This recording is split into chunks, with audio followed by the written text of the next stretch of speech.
The Strange Case of Dr. Jekyll and Mr Hyde by Robert Louis Stevenson. Chapter 1. The Story of the Door.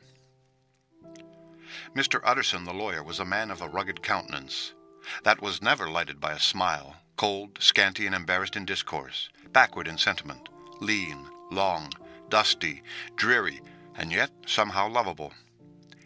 At friendly meetings, and when the wine was to his taste, something eminently human beaconed from his eye, something indeed which never found its way into his talk, but which spoke not only in these silent symbols of the after-dinner face, but more often and loudly in the acts of his life. He was austere with himself, drank gin when he was alone, to mortify a taste for vintages, and though he enjoyed the theatre, had not crossed the doors of one for 20 years.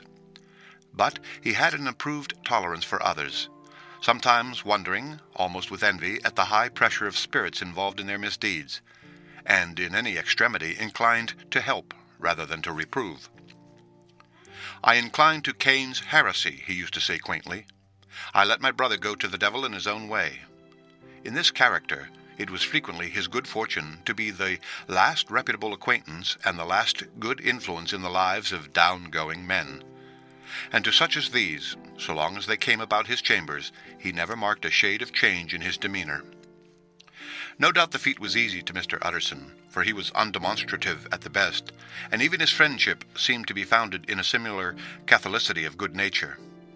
It is the mark of a modest man to accept his friendly circle ready-made from the hands of opportunity, and that was the lawyer's way. His friends were those of his own blood, or those whom he had known the longest. His affections, like ivy, were the growth of time. They implied no aptness in the object. Hence, no doubt, the bond that united him to Mr. Richard Enfield, his distant kinsman, the well-known man about town. It was a nut to crack for many, what these two could see in each other, or what subject they could find in common. It was reported by those who encountered them in their Sunday walks that they said nothing, looked singularly dull, and would hail with obvious relief the appearance of a friend. For all that, the two men put the greatest store by these excursions, counted them the chief jewel of each week, and not only set aside occasions of pleasure, but even resisted the calls of business, that they might enjoy them uninterrupted. It chanced on one of these rambles that their way led them down a by-street in the busy quarter of London. The street was small and what is called quiet, but it drove a thriving trade on the weekdays. The inhabitants were all doing well, it seemed, and all emulously hoping to do still better, and laying out the surplus of their gains in coquetry, so that the shop-fronts stood along that thoroughfare with an air of invitation, like rows of smiling saleswomen. Even on Sunday, when it veiled its more florid charms and lay comparatively empty of passage, the street shone out in contrast to its dingy neighborhood like a fire in a forest, and with its freshly painted shutters, well-polished brasses, and general cleanliness and gaiety of note, instantly caught and pleased the eye of the passenger. 2 doors from one corner, on the left hand going east, the line was broken by the entry of a court, and just at that point a certain sinister block of building thrust forward its gable on the street.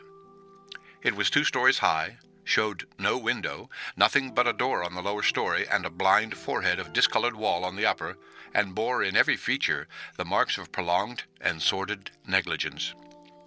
The door, which was equipped with neither bell nor knocker, was blistered and distained.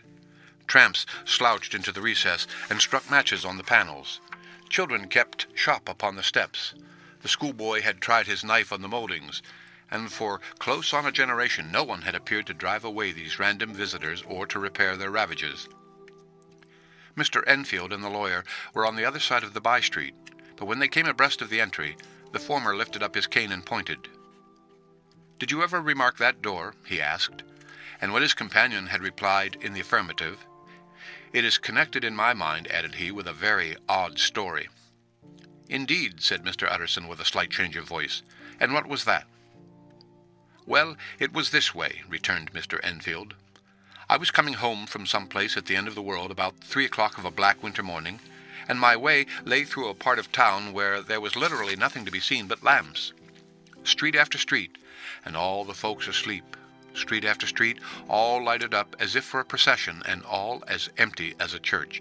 till at last I got into that state of mind when a man listens and begins to long for the sight of a policeman.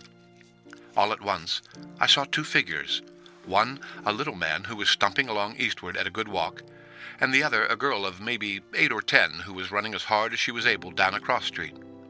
Well, sir, the two ran into one another, naturally enough, at the corner. And then came the horrible part of the thing, for the man trampled calmly over the child's body and left her screaming on the ground. It sounds nothing to hear, but it was hellish to see.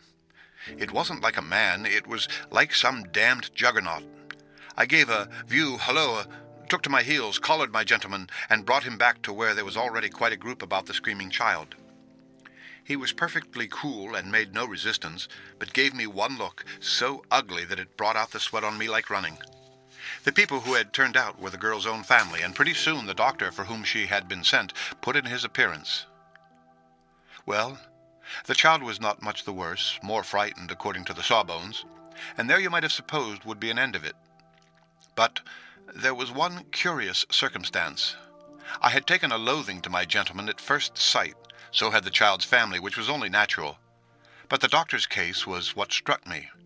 He was the usual cut and dry apothecary of no particular age and color, with a strong Edinburgh accent, and about as emotional as a bagpipe.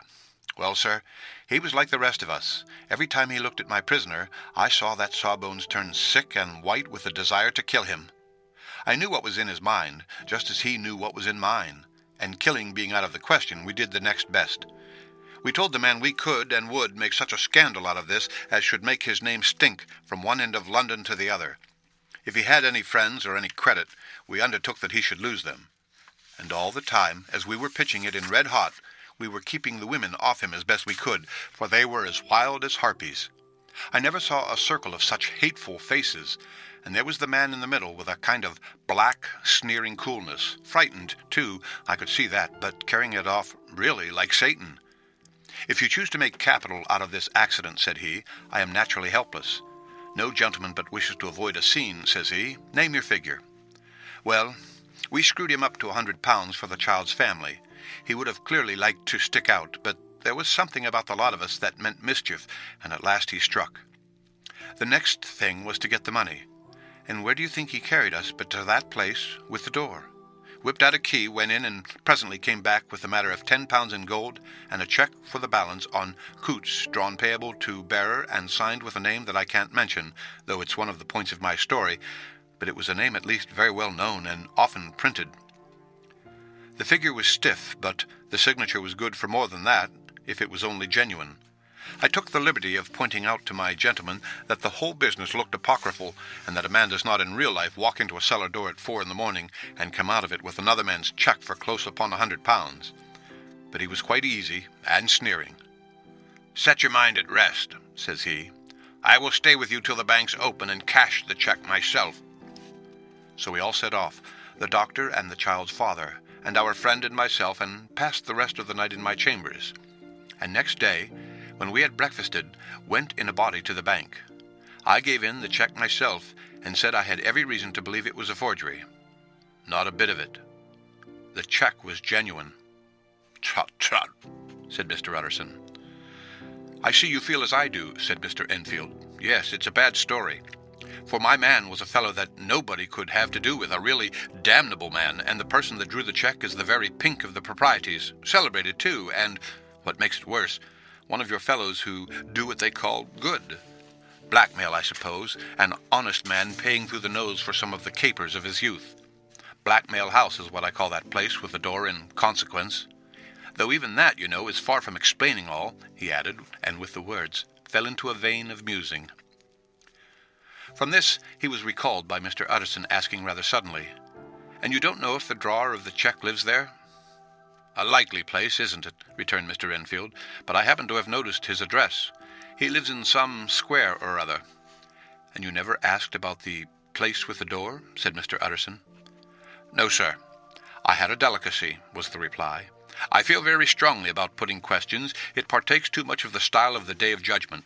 You start a question, and it's like starting a stone. You sit quietly on the top of a hill, and away the stone goes, starting others, and presently some bland old bird, the last you would have thought of, is knocked on the head in his own back garden, and the family have to change their name. No, sir. I make it a rule of mine. The more it looks like Queer Street, the less I ask." "A very good rule, too," said the lawyer.